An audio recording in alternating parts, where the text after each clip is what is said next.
Hello, good evening, नमस्कार। मैं बबीता त्यागी, ICS coaching centre के इस यूट्यूब चैनल पर आप सभी का स्वागत है।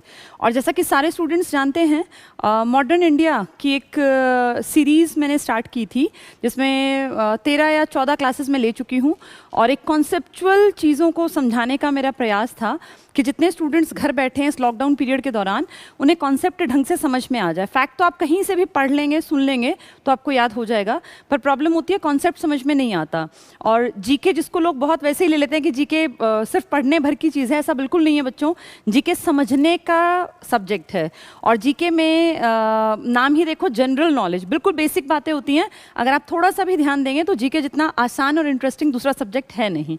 चलिए, मॉडर्न इंडिया में मैंने आप लोगों को पढ़ाया था एक, क्योंकि क्लास हो रही है 2 दिन बाद, तो एक स्टार्टिंग अगर देखें तो मैं हल्का सा रिवाइज करा दूं ताकि आप लिंक कर पाएँ पिछली क्लासेस को और आज की क्लास को, क्योंकि समझ तभी बनेगी जब पिछला सारा कॉन्सेप्ट आपको क्लियर होगा।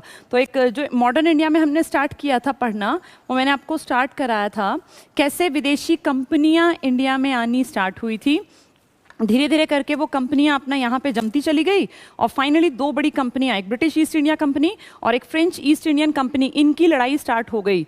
और इस लड़ाई को खत्म किया वांडी वाश के युद्ध ने, जिसने क्लियर कट ये बता दिया पूरे इंडिया को भी, ब्रिटिशर्स को भी और फ्रेंच ईस्ट इंडिया कंपनी को भी कि इंडिया पे जो राज करेगी वो ब्रिटिश ईस्ट इंडिया कंपनी करेगी। इसके बाद धीरे धीरे कैसे प्लासी का युद्ध, बक्सर का युद्ध, और फिर कैसे इनके हाथ में उड़ीसा, बंगाल, बिहार वाला इलाका पूरा आ गया। और फिर साउथ की तरफ इन्होंने अपना रुख किया, जिसमें मैसूर को इन्होंने अपना टारगेट बनाया। फिर मराठों के ऊपर इन्होंने इलाके पर कब्जा जमाया और फिर महाराजा रणजीत सिंह और पूरा लगभग इंडिया ब्रिटिश भारत बनके इनके हाथ की एक तरह से गुलामी इनके हाथ में आ गया और गुलामी करने लग गए ये लोग। हमारे इंडिया के बलबूते पर इंडियंस की मदद से इंडिया के ही लोगों पर राज करने लगी एक छोटी सी कंपनी, जो कभी स्टार्टिंग में आई थी सिर्फ यहाँ पे व्यापार करने का पर्पस लेके, और उन लोगों ने हम लोगों को पैसे दिए थे इसके बदले में, लेकिन अब वो यहाँ से पैसे खाने का काम करने लग गई। और ऐसा लगभग 100 साल चला, जब तक कि हम नहीं जागे, और या कह लीजिए जब तक कि इतना प्रेशराइज नहीं किया गया इंडियंस को कि हम जवाबी कार्यवाही करें। और ये जवाबी कार्यवाही आप लोगों को पढ़ाया था 1857 की क्रांति, जिस क्रांति में हमने ये दिखाया कि हम इतने भी सोए हुए नहीं हैं कि अंग्रेजी या विदेशी ताकतों के यहाँ आके अपनी मनमर्जी चलाने को हम अनसुना या अनदेखा करते रहें। और ये गूंज महारानी ब्रिटेन के कानों तक गई, जिसका प्रभाव ये हुआ कि ब्रिटिश ईस्ट इंडिया कंपनी का शासन यहाँ से खत्म कर दिया गया और महारानी ब्रिटेन ने खुद इंडिया को अपने अंडर ले लिया। वायसराय की नियुक्ति की गई और एक सचिव हेड बन गया, जो सारी खबर यहाँ से ब्रिटेन महारानी तक पहुँचाने का काम करने लग गए। अब इंडिया पे महारानी ब्रिटेन का राज है। धीरे धीरे चीज़ें वैसी ही उसी तरह से बनती चली गई, कोई फर्क नहीं पड़ा इंडियंस के ऊपर, चाहे कंपनी का राज था या महारानी ब्रिटेन का, क्योंकि वो भी शोषणकारी नीतियां बनाते थे और महारानी ब्रिटेन के अंडर भी इंडिया का लगातार शोषण होता चला गया। पर धीरे धीरे इंडियंस अपने सोशल नेटवर्क हमारा बढ़ने लगा और हमारे यहाँ पे बहुत सारे ऐसे अच्छे लीडर्स सामने आए जो पढ़ लिख कर विदेशी ताकतों के बारे में जान गए, समझ गए, और उन लोगों ने इंडियंस को समझाने का, जगाने का एक बीड़ा उठाया, जिनमें कई बड़े लोगों के नाम आपके सामने पिछले वीडियोज़ में मैंने लिए थे। फिर धीरे धीरे करके महात्मा गांधी का दौर शुरू हुआ। उससे पहले अगर देखें तो लाल बाल पाल और कांग्रेस बनी थी। फिर कांग्रेस में कैसे कैसे फूट पड़ी, कैसे क्रांतिकारियों ने कोशिशें की, लेकिन पैसे की कमी ने कहीं ना कहीं उनको पीछे कर दिया। फिर फाइनली 1916 में लखनऊ पैक्ट हुआ, नरम गरम कांग्रेस, मुस्लिम लीग सब इकट्ठे हो गए, लेकिन इसका कहीं ना कहीं नुकसान उठाना पड़ा, क्योंकि कांग्रेस अब राजी हो गई थी मुस्लिम लीग को अलग से सांप्रदायिक आधार पर सीटें या उनके एरिया देने के पक्ष में, जिसका नुकसान उठाना पड़ा। 1947 में पाकिस्तान के रूप में भारत का एक बड़ा हिस्सा काट के अलग करना पड़ा। चलिए, उतना हमने पढ़ लिया था। इसके बाद हमने जाना था गांधी जी की एंट्री होती है 1917 में। वो एक्टिवली इंडिया में एक छोटा सा आंदोलन को लीड करते हैं, और फिर कैसे खिलाफत आंदोलन जो मुस्लिम कम्युनिटी का था, लेकिन गांधी जी ने उसको इंडियन कम्युनिटी का बना दिया। और उसी के साथ साथ गांधी जी ने असहयोग को बढ़ावा दिया, जो बहुत अच्छा चल रहा था। लेकिन एक छोटी सी घटना, चौरी चौरा हत्याकांड, 22 लोगों का जिंदा जलाया जाना, इतनी बड़ी बात बन गई कि गांधी जी ने उस चलते हुए आंदोलन को स्थगित करने का डिसीजन लिया। पूरा इंडिया गांधी जी के सामने नतमस्तक था। जो गांधी जी ने कह दिया वो मान लिया, कह दिया आंदोलन बंद तो बंद कर दिया। कांग्रेस में फिर से फूट पड़ी, लेकिन इस बार वो फूट सामने नहीं आने दी गई, क्योंकि कांग्रेस में ही एक दल बन गया जिसने अपने नाम में भी कांग्रेस खिलाफत स्वराज पार्टी नाम रखा। तो कांग्रेस में ही अलग से काम हो रहा है, एक विचारधारा नई पनप रही है, जिसको मैंने आपको पढ़ाया था कि कैसे कुछ लोग परिवर्तन के विरोधी थे और कुछ लोग परिवर्तन के पक्षधर थे। 1923 का स्वराज दल और 25 में फिर विट्ठल भाई पटेल का चुना जाना केंद्रीय असेंबली में अध्यक्ष के पद पर, लेकिन उसी साल CR दास की मृत्यु और फिर धीरे धीरे पार्टी का शिथिल पड़ जाना, क्योंकि बड़े बड़े लीडर्स में आपसी रिलेशन में कहीं ना कहीं खटास आ गई और मोतीलाल नेहरू के साथ बहुत अच्छे रिश्ते जो पहले थे वो अब नहीं थे कई बड़े लीडर्स के, जिसके चलते 1930 पकड़ते पकड़ते, इनफैक्ट 29 पकड़ते पकड़ते ही ये दल लगभग समाप्ति की तरफ चला गया। अब इंडिया में एक कमीशन आया था 1927 में, जिसकी नियुक्ति की गई थी 1927 में, और नाम था साइमन कमीशन। आपको याद होगा सारे के सारे अंग्रेज थे, रिपोर्ट बनाने वाले थे हमारे ऊपर, जिसका कि विरोध किया। गो बैक साइमन के नारे पूरे इंडिया में गूंजे और जहां जहां वो गए, सबसे पहले मुंबई उतरे थे, फिर लाहौर तक की यात्रा आपको सब अच्छी तरह पता है। वहां पे लाला जी का बहुत बहुत बड़ा इंडिया का नुकसान, लाला जी की लाठी चार्ज में जो बाद में 15-20 दिन बाद उनकी मृत्यु हो गई। बदला लिया भगत सिंह ने, लेकिन फिर भी कहीं ना कहीं नुकसान हुआ इंडिया का बहुत बड़ा।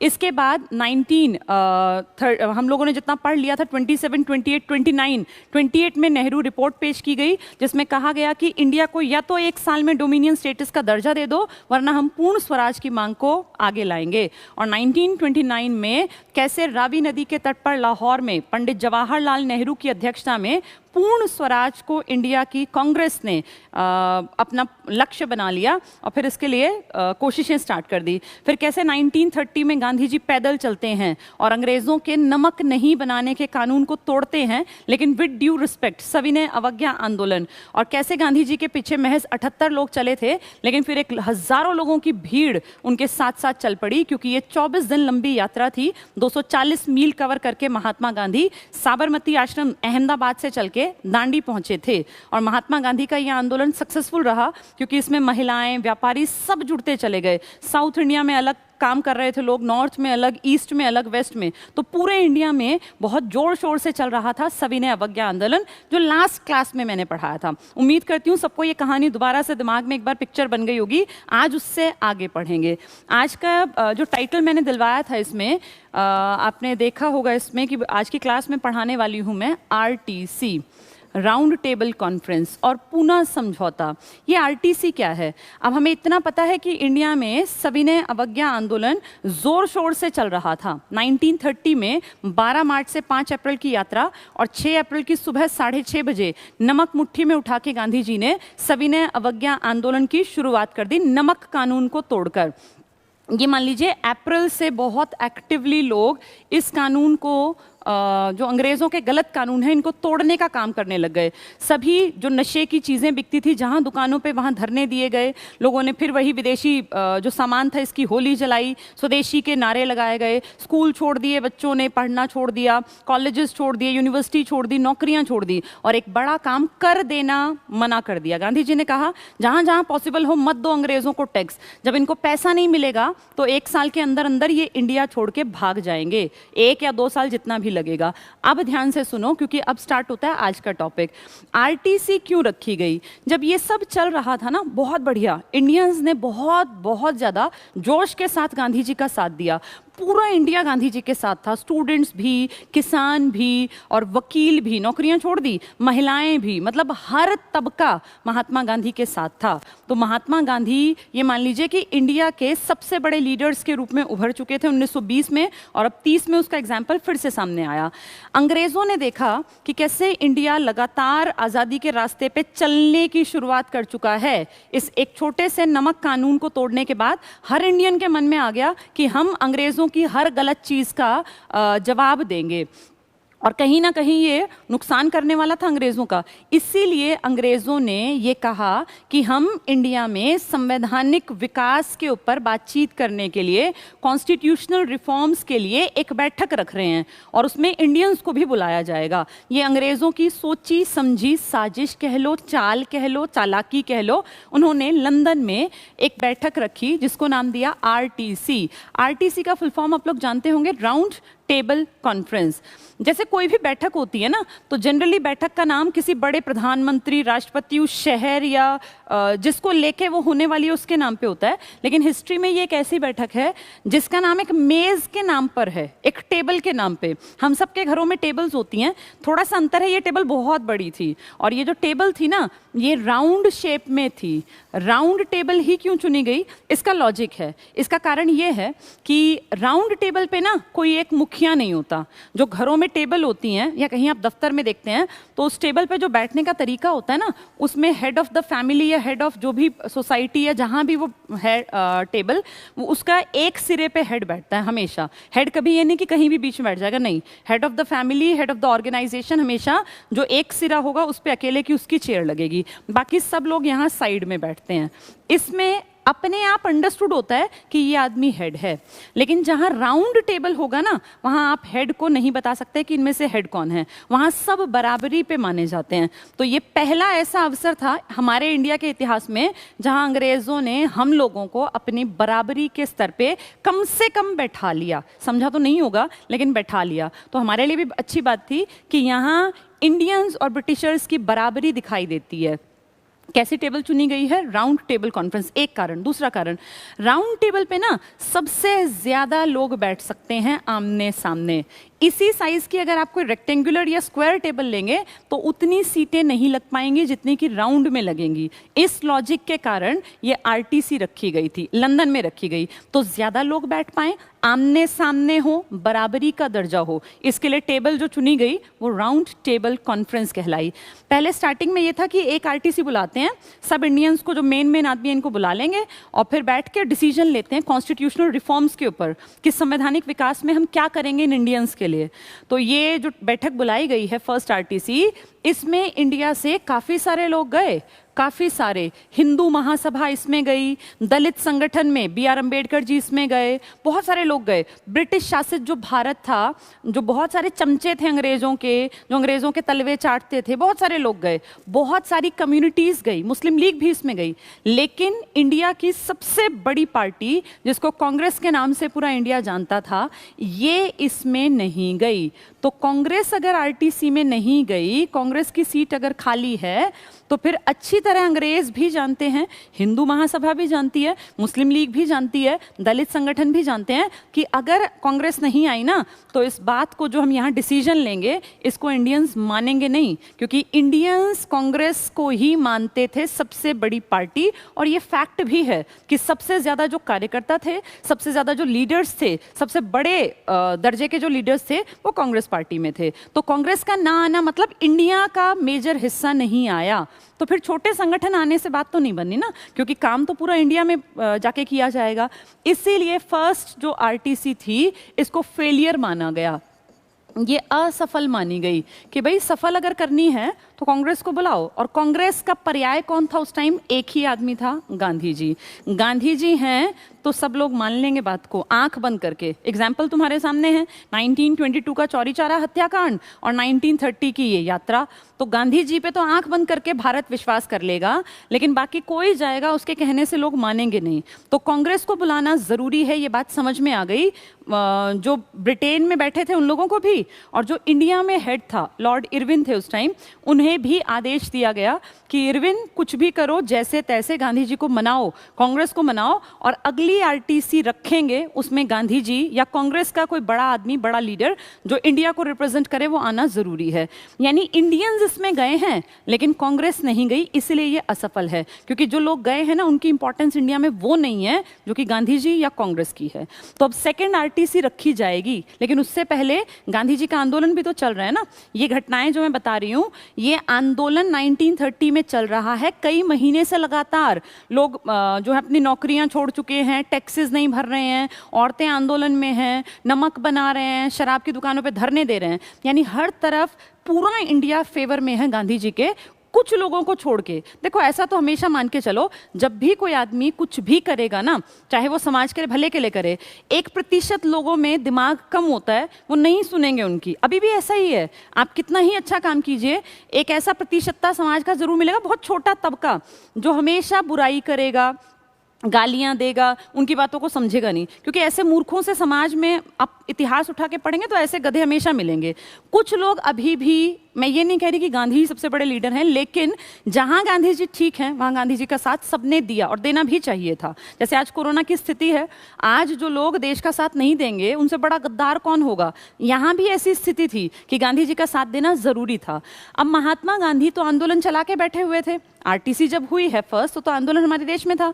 अब आरटीसी असफल रही, ऊपर से ऑर्डर है इरविन को कि कुछ भी कह सुन के गांधी को सेकंड आरटीसी में लाना है, तुम्हारे ऊपर, तुम्हारे कंधों पे जिम्मेदारी है। अब इरविन अपना दिमाग दौड़ाते हैं और इरविन कहते हैं कि गांधी को बुला के, और दिल्ली में, क्योंकि गांधी ये इरविन दिल्ली में बैठते थे, गांधी जी से एक समझौता करते हैं और जो ये कहते हैं इनकी डिमांड जो है मान लेते हैं, भाई आंदोलन अपनी डिमांड के लिए तो चला रहे हैं ना, तो बैठ के बातचीत करते हैं। अच्छा, बहुत सारे लोग कहते हैं कि इरविन जब समझौते को राजी हुआ तो गांधी ने ये चलता हुआ अच्छा आंदोलन बीच में क्यों रोका। बहुत सारे लोग इस बात पे बातचीत करते हैं कि मान लीजिए अंग्रेजों की जरूरत थी हमसे बात करना, लॉर्ड इरविन की, लेकिन गांधी ने जब ऑलरेडी वो एक आंदोलन चला रहे थे, सविनय अवज्ञा आंदोलन, जिस टाइम पे ये सेकेंड आरटीसी से पहले बैठक करेंगे दिल्ली में, तो गांधी जी अपने आंदोलन को बीच में रोक के क्यों गए दिल्ली। इसका मैं कारण बता दूं। आंदोलन में ना गांधी जी ने क्या कहा था, गांधी जी ने कहा था, इनफैक्ट ये जो दिल्ली समझौता हुआ ना, जिसके बारे में बात करूंगी, इसके बाद बहुत लोग तो गांधी जी के एंटी हो गए थे, बहुत सारे नौजवान लड़के, उसका कारण भी आगे डिस्कस करेंगे। तो सविनय अवज्ञा आंदोलन जो है ना बहुत बढ़िया था स्टार्टिंग में, लेकिन कोई भी आंदोलन, खासकर जन आंदोलन, जब स्टार्टिंग होती है ना तो लोगों में जोश बहुत ज़्यादा होता है, वो अपने देश के लिए मरने को मिटने को तैयार होते हैं। लेकिन जब एक आंदोलन 1 दिन, 5 दिन, 50 दिन, 100 दिन, 200 दिन चलेगा तो धीरे धीरे क्या होगा, आम जनता का इंटरेस्ट धीरे धीरे खत्म होने लगेगा। ये बिल्कुल नॉर्मल बात है, ऐसा नहीं कि गांधी जी का आंदोलन है, आज भी ऐसा ही है। आप देखिए, जब भी कभी सरकार के विरोध में कहीं जन प्रदर्शन होता है तो पहले दिन जितने लोग भूख हड़ताल पे बैठते हैं, दूसरे दिन कम हो जाएंगे, तीसरे दिन और कम, हर किसी के साथ ऐसा ही होता है। कहीं गाँव से मान लीजिए 4-5 गाँव, ऐसा आपने बहुत बार, आज के परिप्रेक्ष्य में बात करूं, कई बार ऐसा आता है अखबारों में कि भाई किसी गांव में कोई डेथ हो गई या कोई इस तरह का मर्डर हो गया और पुलिस जो है काम नहीं कर रही, तो गांव वाले जो हैं वो बड़े बड़े नेशनल हाईवेज को रोकने की कोशिश करते हैं। तो आपने देखा है एक दिन रोक नहीं पाते, वो 1-2 घंटे वो जाम लगाते हैं, फिर फाइनली जाके उनको मानना पड़ता है। ये बिल्कुल नॉर्मल बात है कि शुरुआत में आदमी का जो उत्साह होगा, उमंग होगी, वो ज्यादा होगी, त्याग बलिदान की भावना ज्यादा होगी, फिर धीरे धीरे समय बीतने पर वो जो एंथुजियास्टिक है ना आदमी, वो धीरे धीरे उसका लेवल अपने आप कम होगा। गांधी जी इस बात से परिचित थे अच्छी तरह, और गांधी जी समझ रहे थे इस बात को कि सविनय अवज्ञा बहुत अच्छा चला स्टार्टिंग में, लेकिन साल बीतते बीतते लोगों का इंटरेस्ट इसमें से घटने लगेगा। ये नॉर्मल है, ह्यूमन टेंडेंसी है। और जब ये इंटरेस्ट घटता हुआ गांधी जी को फील हुआ ना, उसी टाइम पे वायसराय इरविन का ऑफर आ गया कि गांधी जी आप अपने इस आंदोलन को बीच में रोक दो और हम आपसे महारानी ब्रिटेन और अपने जो वो हेड हैं उनके बिहाफ पे बात करना चाहते हैं। तो देखो, गांधी जी ने इस परिस्थिति को एनालाइज ठीक किया। अगर गांधी जी एंटी होके उस टाइम कहते कि मैं तुमसे बात नहीं करता, तो आंदोलन हद से हद 4-6 महीने में वैसे भी खत्म होना था। गांधी जी ने कहा ठीक है, आप कह रहे हो, रिक्वेस्ट कर रहे हो, इसलिए मैं तुमसे बात कर लेता हूँ। और महात्मा गांधी लॉर्ड इरविन से बात करने के लिए दिल्ली आ गए। ये जो मैं बातें बता रही हूँ ना, ये सब वो उस टाइम की हैं जब भगत सिंह, राजगुरु और सुखदेव की फांसी का पीक टाइम आने वाला था, और ये लग रहा था कि कुछ भी करके, और उनकी तरफ जनता मुड़ रही थी, झुक रही थी, और लोगों को लग रहा था कि कुछ भी करके, कैसे भी करके ये फांसी टल जाए, चाहे आजीवन कारावास में बदल दें। कहते हैं जब गांधी जी दिल्ली उतरे रेलवे स्टेशन पे, तो दिल्ली में एक बड़ा ग्रुप था जिसमें बहुत सारे यूथ, नौजवान लड़के थे, और बहुत सारे इस लेवल के लीडर्स भी थे। सबने गांधी जी को हाथ जोड़ के कहा कि गांधी जी, आप इरविन के पास जा रहे हैं समझौते के लिए, और आपका पलड़ा भारी है, आप जिस बात को चाहेंगे ना इरविन उसको मान जाएगा, और आप बस इतना कर देना कि भगत सिंह और उसके साथियों की रिहाई की मांग रख देना, और अगर रिहाई ना होती हो ना, क्योंकि उन्होंने मर्डर कर रखा था अंग्रेज का, तो कोई बात नहीं, फांसी की सजा को आप टलवा देना, बेशक आजीवन कारावास में पड़े रहेंगे। तो गांधी जी ने कहा ठीक है, मैं बात कर लूंगा। कहीं कहीं कहते हैं कि गांधी जी ने जवाब दिया था कि मैं गलत का साथ नहीं दूंगा। अब ये नहीं पता इनमें से कौन सी बात सच्ची है या कौन सी मनगढ़ंत है। चलिए आगे बढ़ते हैं। महात्मा गांधी इरविन के पास पहुंचते हैं, दोनों के बीच में बातचीत होती है। कुछ बातें गांधी जी रखते हैं। अब जैसे इरविन कहते हैं, भाई इरविन ने बुलाया कि गांधी जी बताइए क्या क्या डिमांड है आपकी, हम वो मान लेंगे, और आप जो है इस अपने आंदोलन को बीच में रोक दो, एक बार लंदन चले जाओ। तो महात्मा गांधी कहते हैं कि भाई मेरी कुछ मांगे हैं। तो मांगे क्या हैं बताओ? पहला, आपने जिस इंडियन जनता की ज़मीनों को जब्त कर लिया, मैंने बताया ना टैक्स नहीं दे रहे थे हम लोग जब 1930 के सविनय अवज्ञा के बाद, तो जितने लोगों की आपने संपत्ति जब्त की है वापस कर दीजिए। इंडियंस की ज़मीन वापस कर दो, बेचारे किसान हैं, उनकी कमाई का साधन है ये, ठीक है मान लेते हैं। अंग्रेज़ों को क्या दिक्कत है, कौन सी उनके घर की प्रॉपर्टी थी, वापस कर देंगे। फिर गांधी जी ने कहा कि नमक पे जो आप टैक्स लगा रहे हो ना, ये नमक बनाने का अधिकार इंडियंस को दे दो। भाई इंडियंस भी पैरेलल में नमक बनाए, तो कहा ठीक है कोई दिक्कत नहीं है, वैसे भी इनसे क्या फ़र्क पड़ना था अंग्रेज़ों को। इसके बाद गांधी जी ने कहा कि जितने इंडियंस को आपने पकड़ा हुआ है अलग अलग आंदोलन के टाइम, इन सबको रिहा कर दो। इरविन ने कहा बिल्कुल कर देंगे, शर्त ये है जिन लोगों ने हिंसक कार्यवाही कर रखी है अंग्रेजों के खिलाफ या अंग्रेजों का मर्डर कर रखा है, उन्हें नहीं छोड़ेंगे। ये पॉइंट सीधे भगत सिंह की तरफ इशारा करता है। कहते हैं गांधी जी ने बात रखी थी, अब ये नहीं पता रखी नहीं रखी, कि भगत सिंह और उसके साथियों को भी रिहा कर दिया जाए। तो इरविन ने तुरंत कहा नहीं, ये मांग हम नहीं मानेंगे। ये इकलौती ऐसी मांग थी बड़ी जो गांधी जी की नहीं मानने को तैयार थे। दूसरी मांग गांधी जी ने रखी कि जो पुलिस ने ज्यादतियां की हैं, क्योंकि पुलिस का बहुत कठोर व्यवहार था, आप सभी मूवीज में देखते हैं कैसे मारपीट करते थे और कैसे वो जानवरों से भी बुरी तरह से पीटते थे इंडियंस को। तो इन्होंने कहा पुलिस ने जितनी ज्यादतियां की हैं या इस तरह के काम, उन पे कार्यवाही हो। तो इरविन ने कहा नहीं, बिल्कुल नहीं, हमने जो किया ठीक किया, कार्यवाही ना हो कोई बात नहीं, लेकिन भगत सिंह वाली बात बहुत बड़ी थी जो कि इरविन ने सीधे स्पष्ट शब्दों में मना कर दिया। 4-5 मांगे जो थी वो मान ली। अब 4-5 मांगों में जनता का फायदा था, क्योंकि भाई जिसकी ज़मीन जब्त हो गई है उसको कमाने खाने का साधन वापस मिल जाए तो उसको लगेगा ना कि ठीक है भाई गांधी जी ने मेरे लिए अच्छा किया। तो कुछ कम्युनिटी खुश थी, लेकिन भगत सिंह से जुड़े लोगों को धक्का लगा ये जानकर कि गांधी इरविन पैक्ट में या दिल्ली समझौते में भगत सिंह की जान को नहीं बचाया गया। अब कुछ लोग कहते हैं कि गांधी जी ने उस हद तक कोशिश ही नहीं की, क्योंकि गांधी जी का पलड़ा भारी था और अगर वो सच में दिल से चाहते तो भगत सिंह को बचा भी सकते थे। अब ये नहीं पता कि उन्होंने कितनी मन से कोशिश की या नहीं की, जो भी रहा ये डिस्प्यूटेड क्वेश्चन है। ये मैं और आप क्योंकि वहाँ प्रेजेंट तो थे नहीं, तो किताबें जैसा बताएंगे हम वैसा मान लेंगे, ठीक है। चलिए, महात्मा गांधी और इरविन के बीच समझौता हुआ, दिल्ली समझौता के नाम से जो फेमस है। गांधी जी ने कहा ठीक है आपने मेरी मांगे मान ली, मैं की बात मान लेता हूं, सविनय अवज्ञा को मैं स्थगित करता हूं और मैं आरटीसी में चला जाता हूं लंदन। तो महात्मा गांधी इस दिल्ली समझौते जो इरविन के साथ किया, इसके बाद सेकंड आरटीसी में हिस्सा लेने चले जाते हैं। एक चीज और, सिर्फ गांधी के दिल्ली ये कह देने से कि मैं आरटीसी में चला जाऊंगा बात नहीं बननी थी, क्योंकि गांधी एक आदमी था, लेकिन गांधी एक आदमी पूरी संस्था को रिप्रेजेंट करते थे, कांग्रेस को। तो इसीलिए 1931 में गांधी जी ने, जैसे कांग्रेस की जो बैठक हुई ना कराची में, इसमें गांधी जी गए और कराची अधिवेशन में पटेल इसके अध्यक्ष थे। वहाँ पे पूरी कांग्रेस ने इस बात के लिए गांधी जी को मतलब प्रशंसा की, काफ़ी सारे लोगों ने, कि ठीक किया गांधी जी आपने। कुछ लोगों ने एंटी भी कहा कि गांधी जी आपने गलत किया, आपको ऐसा नहीं करना चाहिए था। जैसे सुभाष चंद्र बोस का नाम आप सभी जानते हैं, महान, बहुत बहुत बड़ी पर्सनैलिटी के मालिक जो थे, उन्होंने गांधी जी को कहा था कि गांधी जी आपने ना पिछले लंबे टाइम से चल रही मेहनत के ऊपर पानी फेर दिया। 1917 में आपने जो काम किया, सत्याग्रह का यूज किया, और आज 1931 में आपने उस सत्याग्रह को रोक के और आप लंदन चल पड़े हैं। तो गांधी जी ने कहा कि अगर मैं इस आंदोलन को नहीं रोकता तो ये अपने आप वैसे भी रुक जाता। मैंने तो इस टाइम की जरूरत को समझा और आंदोलन को स्थगित कर दिया। अगर हमारी बात नहीं मानी गई तो वापस से चला लेंगे आंदोलन। महात्मा गांधी के इस दिल्ली समझौते से खासी परेशान थी पंजाब साइड की जनता, क्योंकि आप अच्छी तरह जानते हैं भगत सिंह पंजाब को ही बिलोंग करते थे। तब तो पाकिस्तान का हिस्सा भी पंजाब का ही था ना। तो पंजाब में नौजवान भारत सभा, जिसको कि बनाया ही भगत सिंह ने था, नौजवान भारत सभा अभी भी काम करती है, छोटे छोटे संगठन उसके जगह जगह काम कर रहे हैं। एनबीएस कहते हैं, नौजवान भारत सभा कहते हैं। इन लोगों में तो बहुत ज़्यादा गुस्सा था और गांधी जी के 100% एंटी थे ये, और इतना गुस्से में थे कि अगर उस टाइम गांधी जी पंजाब की यात्रा करते तो शायद कुछ अनहोनी भी घटित हो सकती थी। तो महात्मा गांधी के प्रति इतना आक्रोश भरा हुआ था उस टाइम के यंग लड़कों में, क्योंकि भगत सिंह को बचाने की उनको लगता था कि बिल्कुल भी कोशिश नहीं की गई है। चलिए, गांधी जी को परमिशन मिल गई कांग्रेस के 31 के कराची अधिवेशन में, और कहते हैं जब ये कराची अधिवेशन चल रहा था ना, तब भगत सिंह, राजगुरु और सुखदेव को फांसी पे चढ़ाने की तैयारी चल रही थी। यानी देखो राजनीति के कैसे कैसे रंग हैं, एक तरफ क्या हो रहा है और दूसरी तरफ क्या हो रहा है। चलिए, जो भी हुआ, महात्मा गांधी अपने दिल्ली समझौते के बाद पहुंच गए लंदन। लंदन गए और लंदन जाने के बाद वहाँ पे महात्मा गांधी जी रुके, क्योंकि आरटीसी एक दिन की कहानी नहीं थी, महीनों महीनों चलती थी। इस जो ये सेकेंड आरटीसी था ना, इसमें सिर्फ गांधी नहीं गए हैं। गांधी तो एक आदमी है जो कांग्रेस को रिप्रेजेंट कर रहा है, उनके साथ बहुत सारे लोग गए हैं, काफ़ी सारे लोग गए हैं।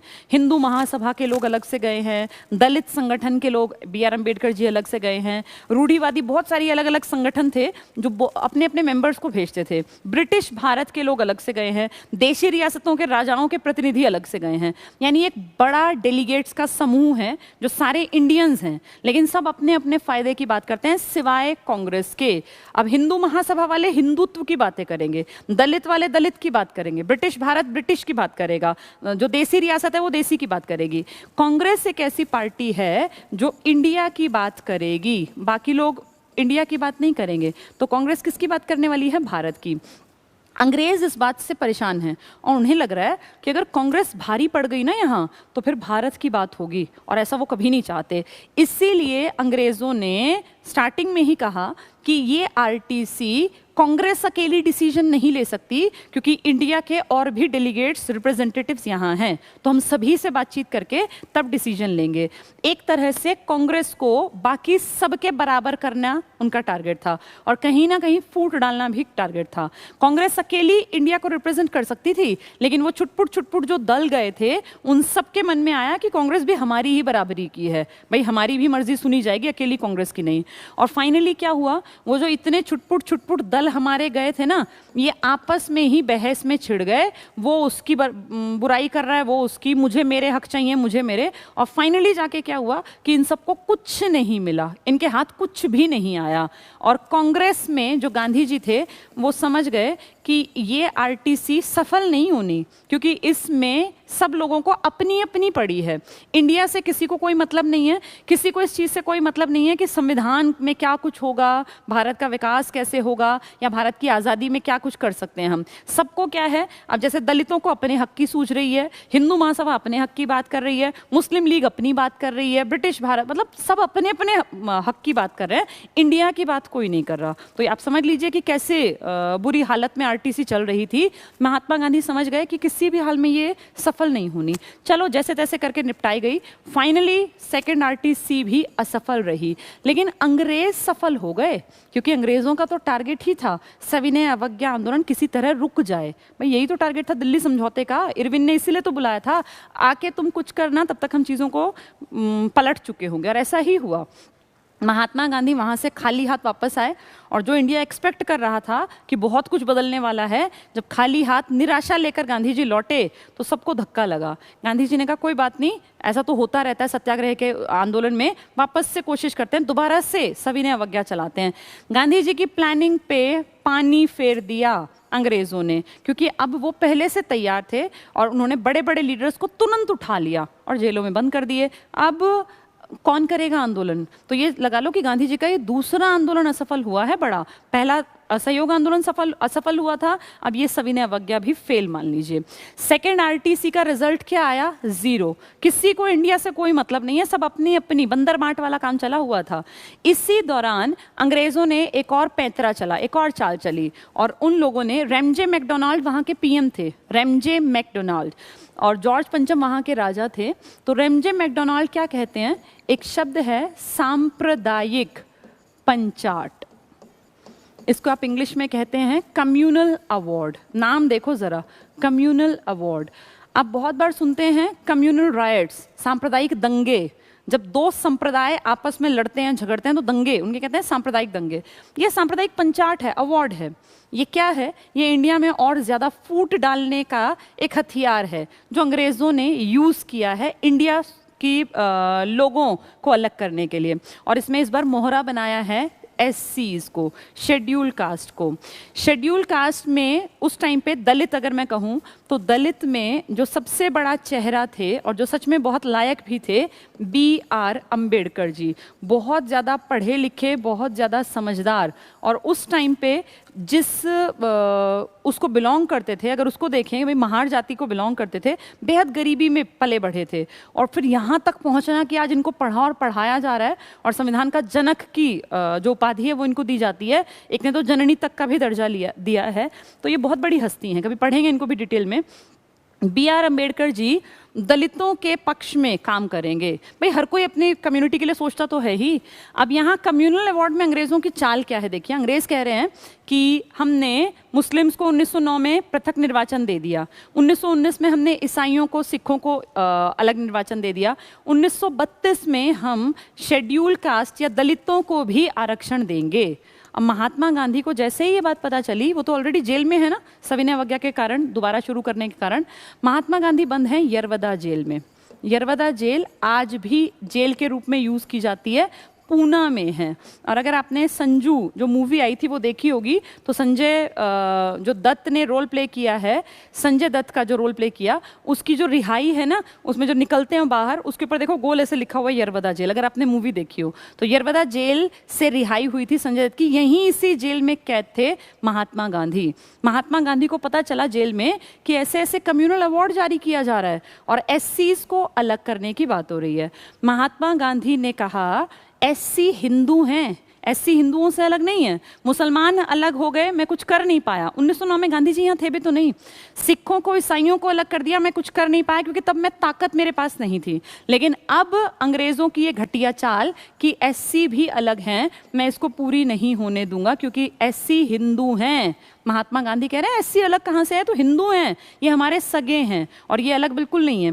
लेकिन अंबेडकर जी कह रहे हैं कि हमारी कम्युनिटी को बहुत ज़्यादा परेशान किया गया और ऐसा सच में हुआ भी था, तो अब हमें आरक्षण चाहिए क्योंकि आरक्षण से हमारे लोग आगे आ पाएंगे, वरना तो हम दबे कुचले रह जाएंगे। महात्मा गांधी कह रहे हैं तुम लोग हिंदू हो, तुम्हारे आरक्षण को अलग से नहीं दे सकते क्योंकि इस तरह तो देश और बट जाएगा। फूट डालो राज करो की नीति तो थी अंग्रेज़ों की। अब ये मान लो कि ये बात जो है ना, ये दो लीडर्स के बीच की बात बन गई। एक तरफ गांधी हैं और दूसरे पलड़े में अंबेडकर। ना अंबेडकर जी गांधी की बात सुनने को तैयार, ना गांधी जी अंबेडकर की मानने को तैयार। अब गांधी जी के पास क्या हथियार था? गांधी जी जेल में बंद थे। गांधी जी ने कह दिया कि मैं अनशन करूंगा। अगर ये बात मान ली गई ना एससी वाली, आरक्षण वाली, तो मेरा मरना भला है, मुझे ऐसा जीवन नहीं चाहिए। मेरी आंखों के सामने हिंदुओं से एससी को अलग कैसे कर दिया जाएगा, ये हिंदू ही हैं, ये अलग नहीं है। तो महात्मा गांधी ने 20 सितंबर 1932 को यरवदा जेल में आमरण अनशन कर दिया कि भाई मैं अन्न पानी छोड़ दूंगा। सितंबर का महीना जो होता है ना, आप याद करो, चिपचिपाहट बहुत होती है, ह्यूमिडिटी होती है और एक बेचैनी और पानी बार बार पीना बड़ा ज़रूरी होता है। महात्मा गांधी ने खाना पीना छोड़ दिया। गांधी जी की उम्र भी काफ़ी हो गई होगी क्योंकि 1869 का बर्थ है, तो लगा लो कि काफ़ी उम्र दराज भी हो गए, 60+ ईयर्स में चले गए हैं। गांधी जी की तबीयत बिगड़ने लग गई। कितनी बार गांधी जी ऐसे आमरण अनशन और उपवास करते थे, वैसे भी तबीयत बिगड़ जाती थी। तो महात्मा गांधी की तबीयत लगातार बिगड़ने लग गई। अब इस तबीयत बिगड़ने से एक बहुत बड़ा लीडर परेशान है, MMM, उनको हम कहते हैं MMM, मदन मोहन मालवीय। और बहुत कोशिश करके, जद्दोजहद करते हैं, कोशिश करते हैं और किसी तरह कह सुन के अंबेडकर और गांधी जी की मीटिंग फिक्स करा देते हैं। और ये अंबेडकर और गांधी जी की मीटिंग फिक्स कराने में सबसे बड़ा योगदान देने वाले बड़े लीडर हैं मदन मोहन मालवीय। अंबेडकर जी जब गांधी जी से मिलते हैं, गांधी जी तो बहुत बड़े जननेता है ना, एक आदमी को समझाना तो उनके लिए कोई बड़ी बात है ही नहीं, वो तो जनता को समझा सकते हैं। तो फाइनली BR अम्बेडकर को वो राजी कर लेते हैं और कहते हैं कि देखो तुम इंडियन हो, तुम हिंदू हो, एससीज को हमेशा दबाया गया, कुचला गया, मैं भी सहमत हूँ, लेकिन तुम लोगों को आरक्षण हिंदुओं वाले में से मिलेगा। अलग से हम तुम्हें अपने, भाई तुम हमारे सगे हो, हम तुम्हें अलग मुसलमान या इसकी तरह आरक्षण नहीं दे सकते जैसे उनको दे दिया था अंग्रेजों ने पहले चाल चल के। BR अम्बेडकर राजी हो गए और कहा कि हम तुम्हें आरक्षण जरूर देंगे, ऐसा नहीं कि तुम्हें आरक्षण नहीं मिलेगा, लेकिन आरक्षण मिलेगा सामान्य आरक्षण की श्रेणी में, ना कि अलग से सीटें एससीज की आरक्षित होंगी। तो ठीक है, अम्बेडकर भी मांग गए। केंद्रीय विधान परिषद में सीटें उनकी कर दी गई, फिर प्रतिशतता में बांट दिया गया। तो एक तरह से फाइनली अम्बेडकर और गांधी दोनों एक जगह आके दोनों, ठीक है भाई तुम हमारी बात मान लो, हम तुम्हारी, फाइनली डिसीजन हो गया। और इसी को हिस्ट्री में नाम दिया जाता है पूना पैक्ट। ये इंपॉर्टेंट है, बहुत बार आता है। पूना पैक्ट किन दो बड़े लीडर्स के बीच में हुआ है? अंबेडकर जी और गांधी जी। कहाँ हुआ है? पूना है तो पूना में ही हुआ होगा। यरवदा जेल जहाँ गांधी जी बंद थे, सविनय अवज्ञा आंदोलन रीस्टार्ट करने के चक्कर में, जब सेकंड आरटीसी फेल रही थी, वापस इंडिया आके इन्होंने ये आंदोलन चलाने की कोशिश की थी।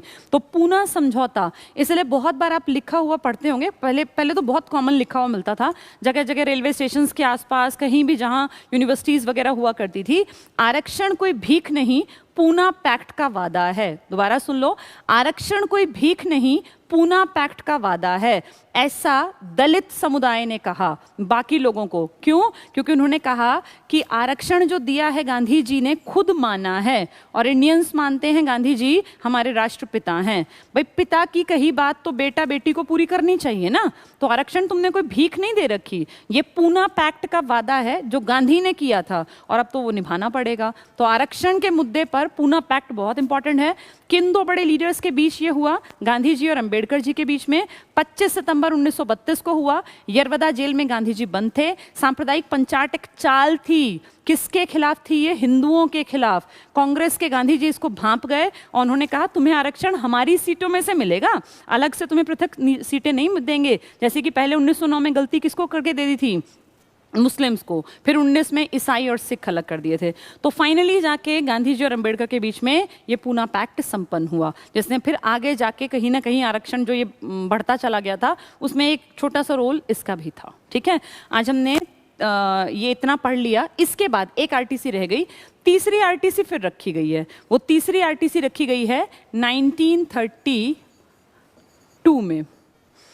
30, 31, 32 3 साल चली थी लगातार हर साल। 1932 की आरटीसी, एक खास बात है कि इसमें कांग्रेस तो गई ही नहीं, वो तो एक अलग बात है, लेकिन उनकी अंग्रेजों की 3 बड़ी पार्टी थी, लेबर पार्टी, लिबरल पार्टी और कंजर्वेटिव पार्टी। उनकी खुद की लेबर पार्टी ने भी इसमें हिस्सा नहीं लिया। और आप जानते हैं जब इंडिया आज़ाद हुआ तो क्लीमेंट एटली प्रधानमंत्री थे ब्रिटेन के, जो कि लेबर पार्टी से संबंधित थे। तो इतनी बड़ी पार्टी, और साइमन कमीशन जब इंडिया आया था ना 1928 के फरवरी में, उसमें जब 7 सदस्य आए थे उनमें से भी एक आदमी था क्लीमेंट एटली। तो एटली एक बड़ी हस्ती है, कोई छोटा मोटा ऐसा नहीं है कि राजनेता, बहुत बड़ा नेता, मतलब एमपी के रूप में है वो वहाँ।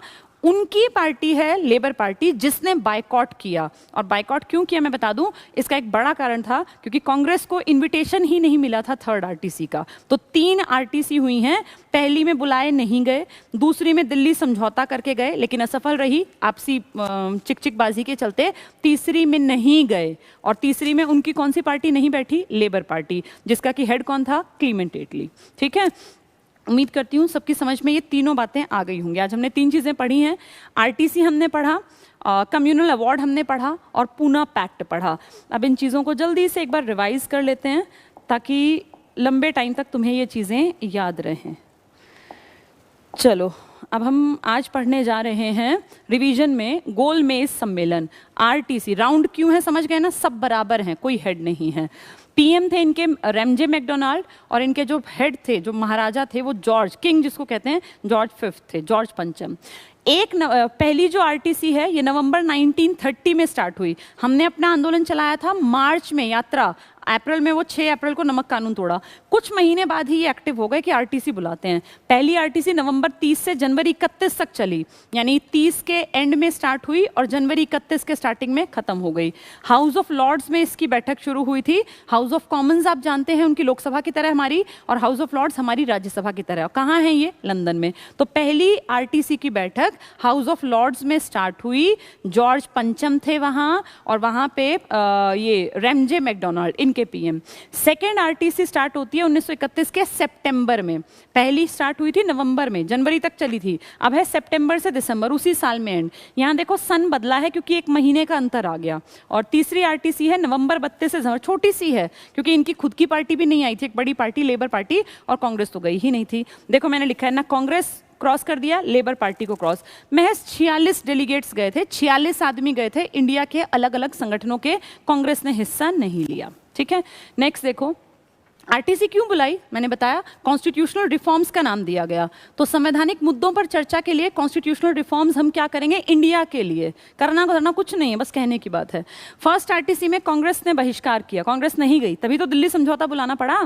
मुस्लिम लीग गई, हिंदू महासभा गई, दलित संगठन गए, देशी रियासतें गई, तो बहुत सारे लोग गए, लेकिन कांग्रेस नहीं गई। और उस टाइम इंडिया का मेन मतलब था कांग्रेस, और कांग्रेस का मतलब था गांधी जी।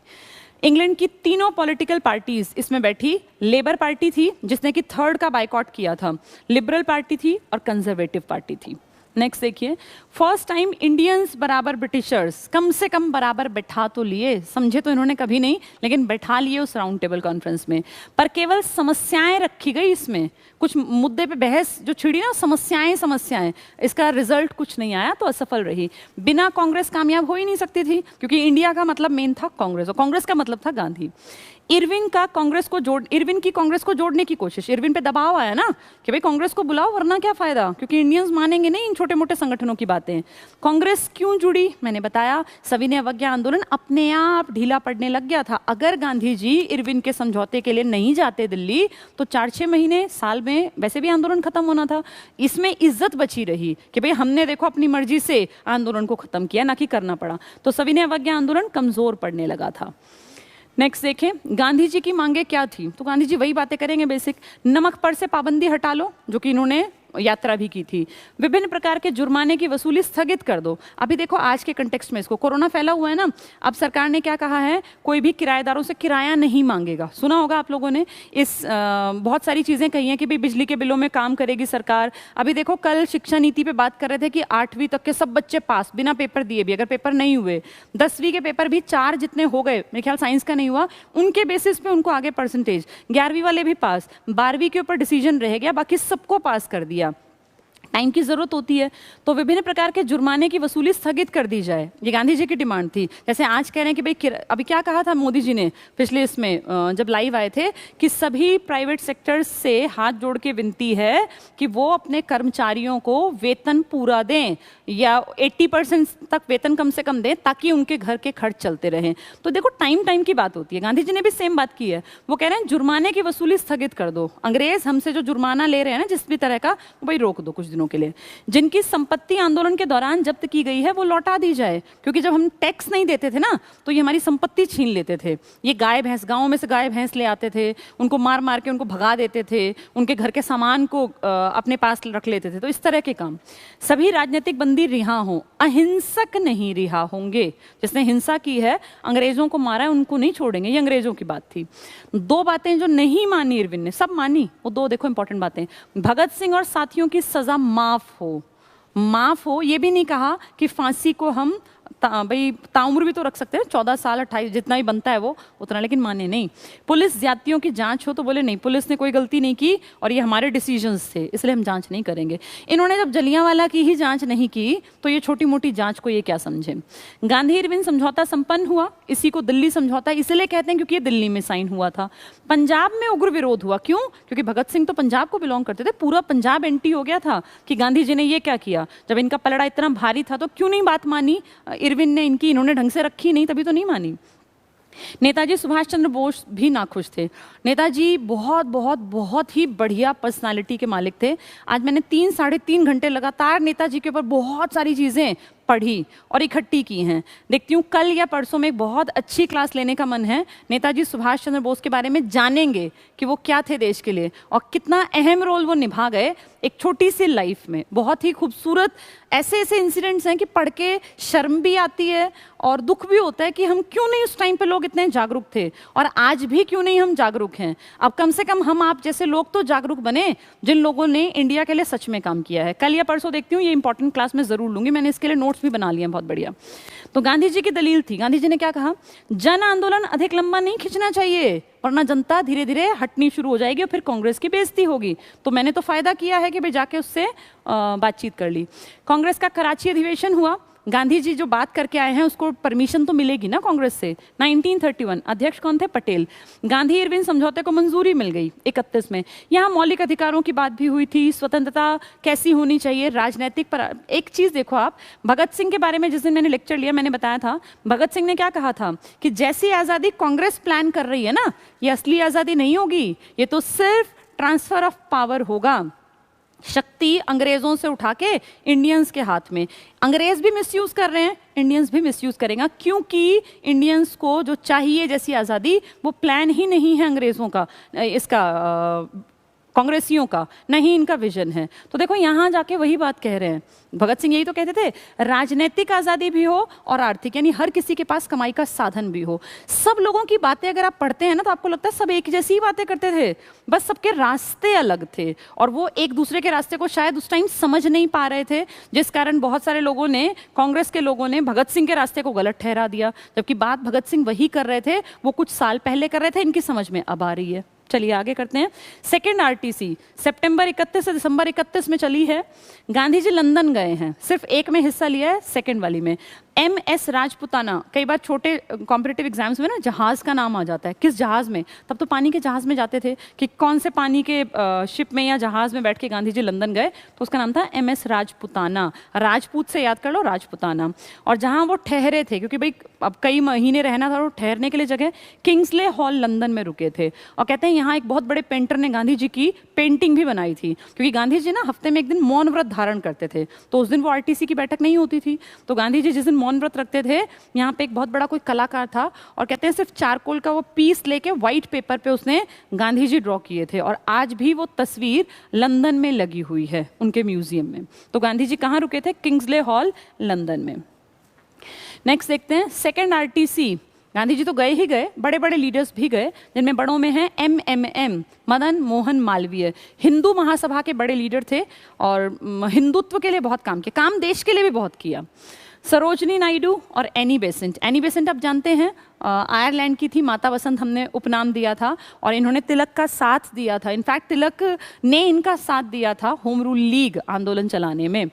चर्चिल, चर्चिल बहुत बड़ा नाम है, और चर्चिल ने तो गांधी को अधनंगा फकीर की उपाधि दी थी, देशद्रोही फकीर कहा था, अधनंगा फकीर कहा था, नेकेड फकीर। जो उपाधि गांधी जी को दी है वो किसने दी है? चर्चिल। चर्चिल एंटी थे, और चर्चिल ने क्या कहा अपने देश में कि तुम लोग पागल हो क्या, जो इन इंडियंस को इतना सर पे बैठा रहे हो, बराबरी का अधिकार दे रहे हो, ये इस लायक ही नहीं है कि इनको बराबरी का अधिकार दो, ये मार खाने के लायक हैं, और इनको अगर तुम यहाँ बुला रहे हो तो तुमसे बड़ा बेवकूफ़ कोई नहीं है।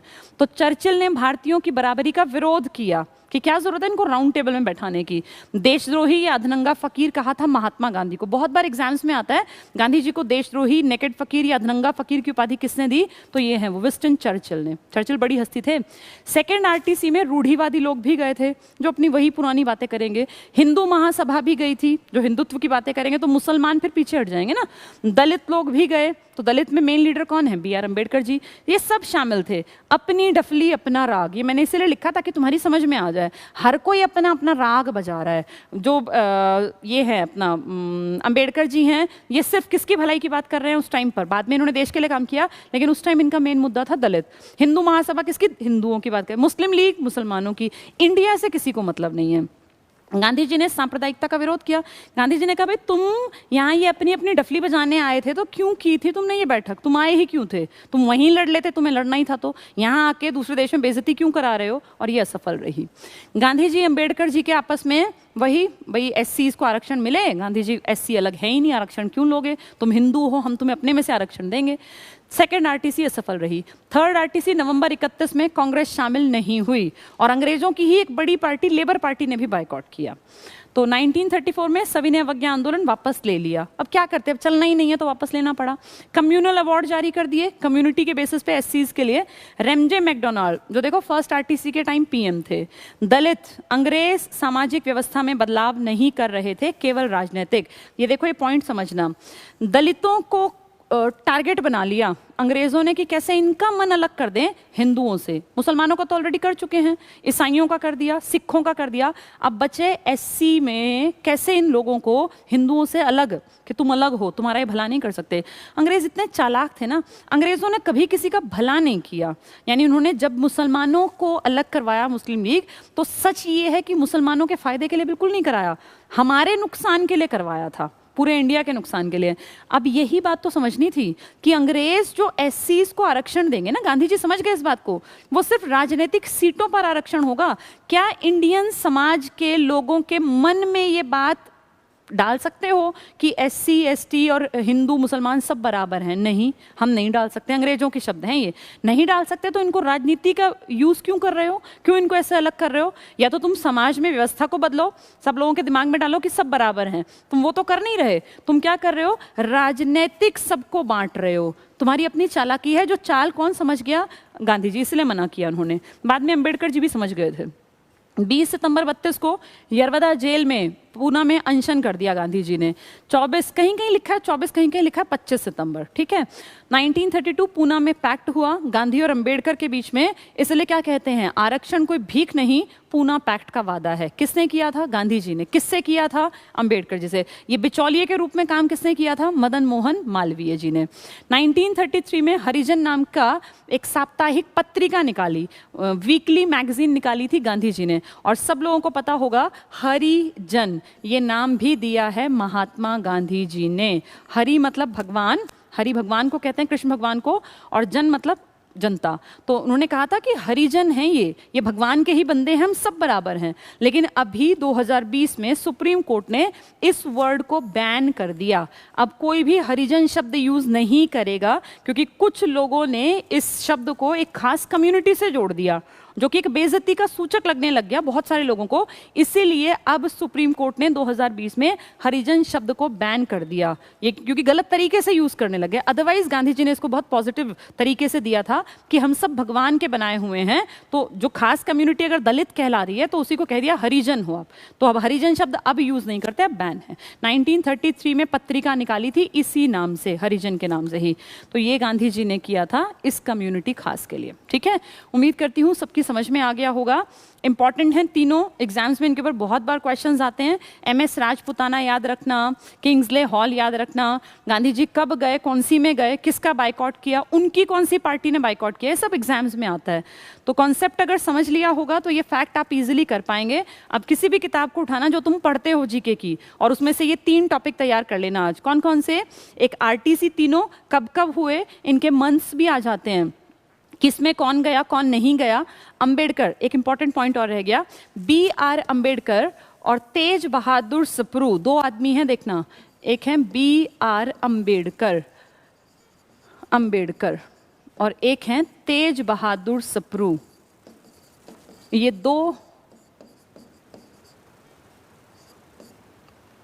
ये वकालत करते थे, तेज बहादुर सप्रू। ये 2 ऐसी हस्ती हैं इंडिया की जिन्होंने तीनों RTC में हिस्सा लिया, फर्स्ट में भी, सेकंड में भी, थर्ड में भी। बहुत बार एग्जाम में आता है, ऐसा इकलौता भारतीय कौन है जिसने तीनों RTCs में हिस्सा लिया। अगर उस कंडीशन में इकलौता की तरफ इशारा करें ना, थोड़ा ध्यान से समझना, तो टिक करके आना BR अंबेडकर। मेरे खुद के DSSB के एग्जाम में क्वेश्चन आया था, इसीलिए तुम्हें बता रही हूँ। इकलौता भारतीय लिखा आए तो इनका नाम टिक करना, BR अंबेडकर का। वैसे तेज बहादुर सप्रू भी तीनों में गए थे, लेकिन आपके एग्जाम में अगर आ जाए ना तो BR अंबेडकर जी को पहली प्रेफरेंस में रखना। अगर दोनों ऐड करके एक साथ नाम हो, भाई A और B दोनों, तो A और B दोनों, और अगर ना आए तो पहली प्रायोरिटी में BR अंबेडकर जी को रखना, ठीक है। तो हमने 3 टॉपिक पक्के कर लिए आज।